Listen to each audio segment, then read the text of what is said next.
Octubre del año de 1994. Todo Estados Unidos se encuentra en espera. Dos pequeños fueron secuestrados a punta de una pistola por una persona en Carolina del Sur. Pasados los días, se desconoce el paradero de los menores. El caso conmociona al público americano. Su mamá aparece en el noticiero como una persona tímida y muy traumatizada por lo sucedido. Al paso del tiempo, y analizando el testimonio de la mujer, encuentran huecos argumentales, por lo cual la policía comienza a sospechar que el posible causante de los hechos está justo enfrente de ellos. Susan Smith no tuvo una infancia favorable, puesto que sus padres terminarían su relación cuando tan solo ella tenía 6 años de edad.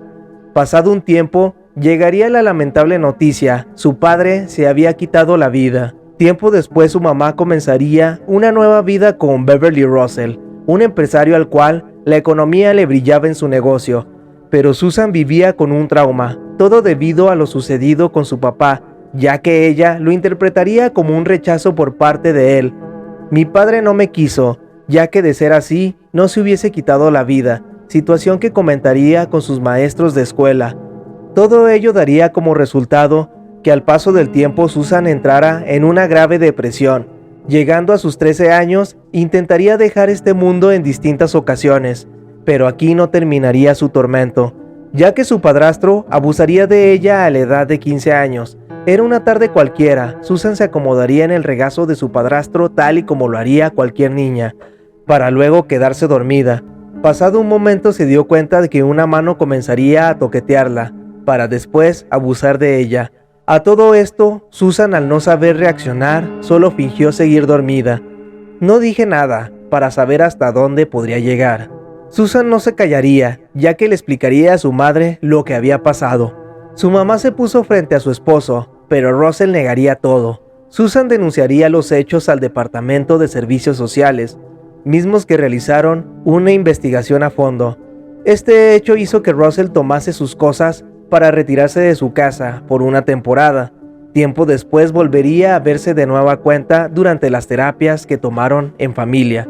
Luego de unas cuantas sesiones, regresaría a casa con ellas. Grave error. Los abusos por parte de su padrastro continuarían tiempo después. Todo esto orillaría a Susan para acudir con un abogado en el año de 1988.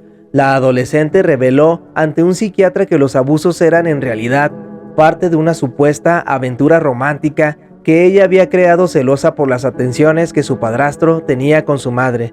Esto demostraría que a Susan no le costaba seducir a los hombres, ya que durante su juventud estuvo con varios. Entre todos estos interesados por ella, había un hombre de 40 años de edad, casado, quien decidiría terminar con la relación, por lo cual Susan, en un arranque de miedo y de tristeza, tomó Tylenol, un fármaco muy potente, todo con la intención de suicidarse. Inmediatamente se le atendió en el hospital para salvar su vida, en donde se le diagnosticó trastorno de adaptación, ya que sus síntomas se asemejaban a reacciones muy severas ante situaciones normales de estrés.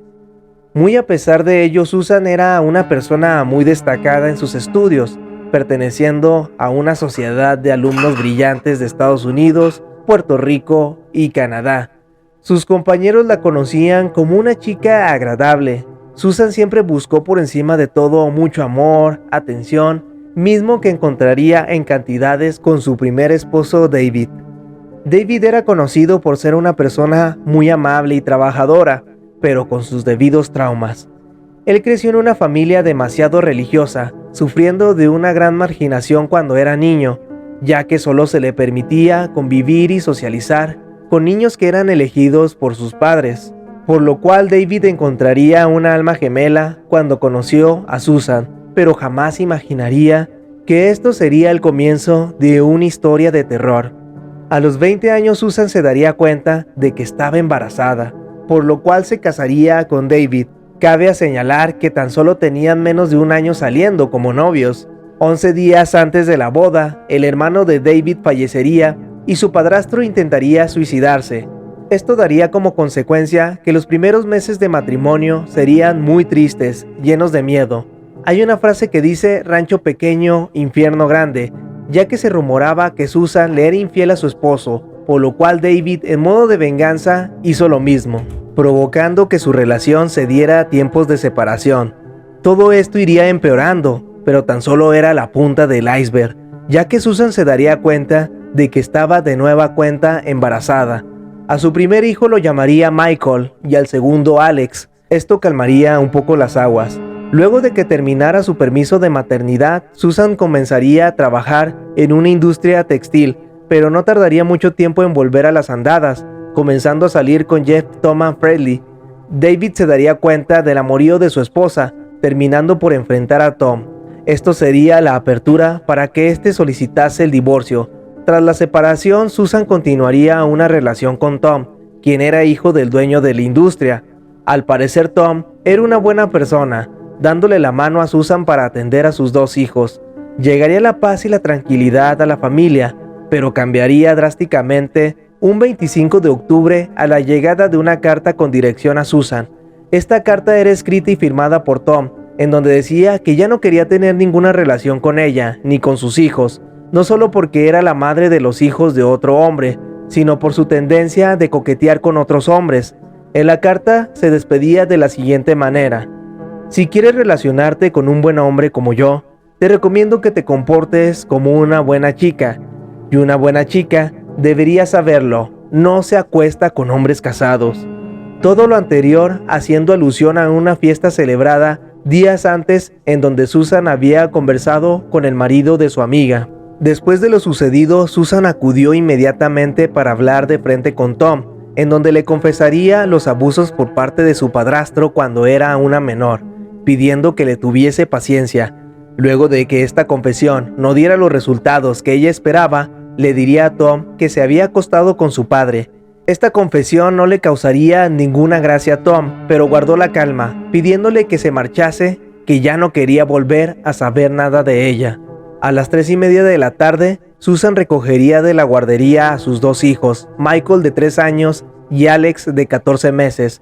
Horas después regresaría con Tom para confesarle que en ningún momento se había acostado con su padre, que todo fue una mentira.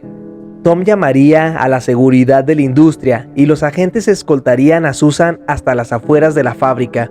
Obsesionada con Tom, llamaría a una amiga de ambos para saber si había hecho mención de ella durante una reunión que tuvieron. En ese momento su amiga respondió que no, y en ese arranque de locura tomó a sus dos hijos, los metió al coche y se puso a conducir sin rumbo alguno. Susan golpearía la puerta de una casa desconocida pidiendo auxilio a gritos, argumentando que alguien le había robado el auto y que dentro estaban sus dos hijos.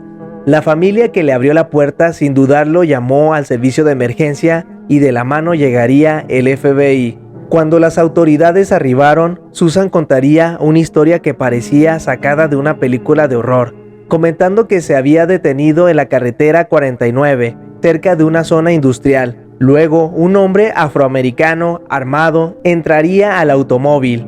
En ese primer relato narraría que el asaltante le obligaría a continuar conduciendo hasta el lago John D. Long, ordenándole que se detuviese y saliera del automóvil. Ella, asustada, obedecería y le suplicaría que dejara bajar a sus hijos, pero aquel hizo caso omiso. Yo me encargo de ellos, argumentó, al mismo tiempo de que pisaba el acelerador y se perdía durante la oscuridad de la noche. Lo primero que preguntaría a la policía sería que si había visto a alguna persona cerca como testimonio de lo sucedido, pero no fue así, ya que el lugar en donde sucedieron los hechos estaba desolado. Tomando las palabras de Susan, la policía crearía un retrato del secuestrador. Esto llevaría un tiempo, ya que no se podía acordar de manera clara de cada uno de los rasgos del asaltante, sobre todo que su descripción era demasiado vaga. En esta descripción hablaba de un hombre de una edad de entre 30 a 40 años, una altura de 1.80 metros y 80 kilos de peso, con cabello y ojos negros, esbelto, con una gorra gris, pantalón de mezclilla y camisa de cuadros. El retrato dibujado pronto sería distribuido en el condado, pero la descripción no ayudó de nada en la investigación. Esta descripción vaga encaminaría a la autoridad con distintos hombres afroamericanos que cumplían con la descripción del asaltante, de tal forma que lo único que podían hacer era interrogarlos. Al paso del tiempo, Susan empezaría a cambiar los hechos narrados, mostrándose ante los medios con un rostro triste, lleno de dolor. No puedo comer ni dormir, no puedo hacer nada que no sea pensar en ellos. Lo único que quiero es abrazarlos. Todo esto expresado durante una entrevista de un noticiero nacional, mientras su exmarido intentaba consolarla. Los investigadores pondrían a prueba de la verdad a David y a Susan, en donde David pasaría la prueba sin problema alguno, pero a Susan le iría regular en los resultados. De igual forma, los resultados no eran determinantes, ya que una madre con traumas puede obtener distintos resultados. Corría el año de 1994 y una población enorme estaba muy aterrorizada por lo ocurrido a Susan, por lo cual la ciudad, llamada Hospitalidad, organizaría recorridos para intentar encontrar a los niños. Mientras tanto, la policía organizaba la información proporcionada por Susan, pero por alguna razón, muchos datos no cuadraban con su testimonio, por lo cual la policía se llegó a cuestionar: ¿el asalto tendría algún motivo económico? ¿Por qué después de haberse llevado a los niños, el asaltante no exigía ningún pago o algo llamado rescate?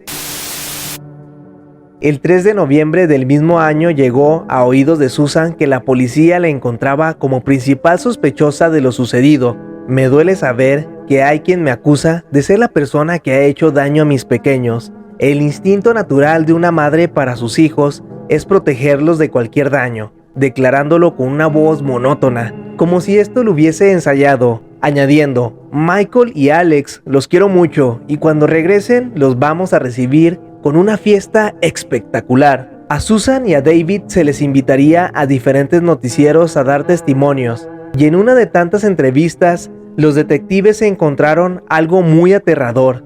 Susan había declarado inicialmente que no había testimonio de lo sucedido, pero el semáforo en donde ocurrieron los hechos únicamente se ponía en rojo cuando detectaba otro vehículo. Por lo tanto, si Susan se había detenido frente a él, era porque había otro automóvil mismo que pudo haber visto lo sucedido. Los policías tuvieron que utilizar una táctica para acorralar a Susan y hacer que ésta al fin confesara lo sucedido. Le entregaron un periódico falso en donde se hablaba de una noticia en la que una madre había asesinado a sus 2 hijos y ésta había quedado absuelta para después poder casarse con una persona de buena posición económica. Luego de ello, le preguntaron a Susan que si le gustaría el poder reunirse con esta mujer, que en realidad era un agente encubierto, para poder charlar, de tal manera que Susan podría confesar tranquilamente a esta persona. Ante todo lo anterior, el sheriff Hogwarts se reuniría con Susan en la iglesia para comentarle lo siguiente: las cosas no han sucedido como las has estado contando. Susan miró a Howard para luego decirle que rezara por ella. Después volteó a ver al sheriff y le dijo: estoy muy avergonzada, e intentaría quitarle la pistola para luego romper en llanto. Después de esta dramática situación, Susan confesaría: mis hijos no están bien. Luego añadió que ella los había matado. Esta confesión sería utilizada como admisible para el juzgado. Susan comentaría que después de perder a Tom, su mejor amigo, había planteado suicidarse. ¿Pero por qué arremeter con sus hijos? Sencillo, quería que sus hijos no sufrieran por el suicidio de su madre, al igual que ella a lo largo de su vida. Todo ocurriría de la siguiente manera. Susan estacionaría el carro al lado del lago John D. Long.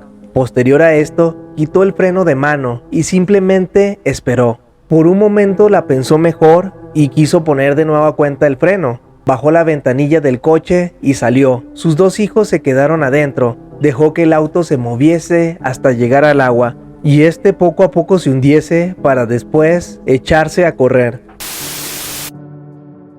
El juicio de Susan se llevaría a cabo en julio de 1995. El juez William evitó que se infiltraran cámaras para no provocar un circo mediático. En este juzgado, Susan enfrentaba la condena de muerte. El abogado de Susan en su defensa argumentaría que ella no era culpable, ya que la mujer estaba atravesando por una depresión aguda, pero el jurado dictaría lo contrario. Se habría valer argumentando que tan solo se trataba de una mujer egoísta y manipuladora, que había tomado una grave decisión, la de acabar con la vida de dos inocentes, puesto que el hombre que ella quería ya no estaba interesado en ella ni en los niños. A Susan no le permitían hacer declaraciones en la sala, ya que, según el psiquiatra, esto podría provocar un boicoteo en su propia defensa. Russell, el padrastro de Susan, declararía ante el juez haber abusado sexualmente de Susan y admitiría tener parte de culpa del estado mental de su hijastra, suplicando al juzgado que no se le aplicase la pena de muerte. Los buzos rescatistas encontrarían el coche al fondo del lago. En el jurado se mostraría un video de la reconstrucción de los hechos, en donde utilizaron un coche idéntico al de Susan y lo dejaron hundir en el agua al igual que lo hizo Susan. Esto abriría aún más los ojos para destacar lo horrible que había sido la muerte de los menores. El juez declararía lo siguiente: durante 9 días manipuló a David, su ex esposo, a sus respectivas familias, a toda una localidad, a todo un país, al mundo entero. El 29 de julio se le sentenció a cadena perpetua sin libertad condicional, pero con la posibilidad de solicitarla después de haber estado en la cárcel 30 años, es decir, hasta el año del 2024. Hasta el día de hoy continúa cumpliendo su condena y sigue mostrando sus habilidades de seducción, ya que se le llegó a encontrar teniendo intimidad con algunos guardias de seguridad. Cuando cumplió 40 años intentó suicidarse cortándose las venas con un rastrillo. Su tiempo lo ha aprovechado para escribir cartas a la prensa, en la que destaca una en la que expresó lo siguiente: no soy el monstruo que la sociedad cree que soy. Estoy muy pero muy lejos de serlo, añadía atentamente Susan. Bueno amigos, este caso estuvo muy denso. Me sorprendió la capacidad de manipulación que tuvo esta mujer, ya que pudo lograr sostener sus mentiras hasta las últimas instancias, tal como lo dijo el juez. Logró que una gran parte de la población confiara en ella, pero a final de cuentas no pudo sostener su horrible mentira. Y sin más amigos, yo soy Descartes, hasta pronto.